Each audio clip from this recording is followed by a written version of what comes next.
வந்துச்சா. அப்புறம் பாட்டு வந்துச்சா, ஹே சுகசா பட்டாசி ஜீவமோ. எல்லா அனிமல்ஸும் சிங்கராஜா முஃபாசா கிட்ட போச்சா. சிங்கராஜாக்கு ஒரு குட்டி பாப்பா பிறந்துச்சா. அது பேரு சிம்பாவா.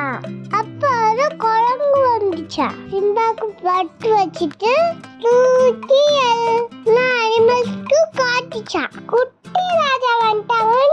எல்லாரும் கை தட்டினாங்களா. எல்லாம் நல்ல பை தெரிஞ்சிச்சா. காரணம் ஒரு சேட்டக்கார சிங்கம் வந்துச்சா. அந்த சிங்கம் சிம்பாவோட அப்பாவை தள்ளி விட்டுச்சா. தள்ளி விட்டுட்டு ராஜா வச்சா. சிம்பாவை காட்டை விட்டு வெளியே போக சொல்லிச்சா. சிம்பா வெளியே போன உடனே 2 ஃப்ரெண்ட்ஸ் கிடைச்சாங்களா. அவங்க ஒரு பாட்டு பாடுவாங்களா. அப்புறம் டாடா.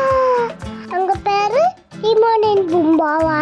அதுக்கப்புறம் சிம்பா பெரிய சிங்கம் ஆயிடுச்சா. சிம்பா காட்டுக்கு வந்து காரால சண்டை பாட்டு